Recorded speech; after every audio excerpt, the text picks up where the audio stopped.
Assalamu alaikum. Aleyküm assalam. Özlerine kısıkça tanıştığım bastırı.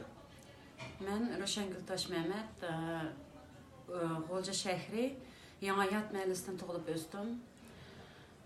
Vatandagi tuqqanlar bilan aloqalama qanchalik bo'ldi hozir? Vatandagi tuqqanlar bilan aloqalashmag'ini 2007-yildan tortib ta hozirgacha aloqalashamidim. Mening opam Fatigul Ahmed, enim Shirmahmad Tash Mehmet, uning o'g'li Mujahid Khalid Saliha. 3 bolasınınki atalmış lagerga tutilganligini, ya'ni mening o'g'lim Ali Tash Mehmetning kelinim Saliha'nın ularning shu atalmış lager ichida qamlab yotganligini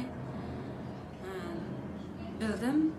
Ularning shu xabarini olganimga mana 2 yil bo'ldi. 2 yilning oyog'i ulardan hech qanday xabar, aloqa hammasi uzilib mana xabarlashaman. Ularning oila tavobatlarning kim bir xabar bormi yo'q onu bilmiyorum. 2 yilning oyog'i ulardan ya telefon, ya signal, ya xabar yo'q. Endi 2 nevramning hozir kimning qo'lda ekanligini bilmayman. Sizlar xalqaro inson haqlari ketimlashtiradiganligi az qildim deb tushunadida. Ular yezib bir bo'lib, bundan kim yana azna davomlashtirdi bo'ldimi?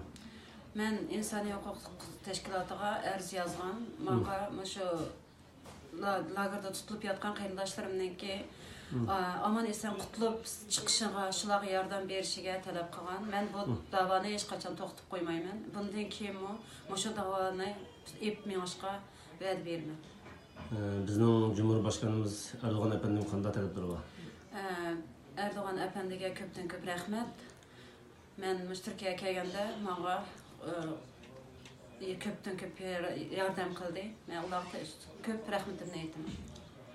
Bu dava nimasida bir Erdo'g'andan bir qanday talablari bor?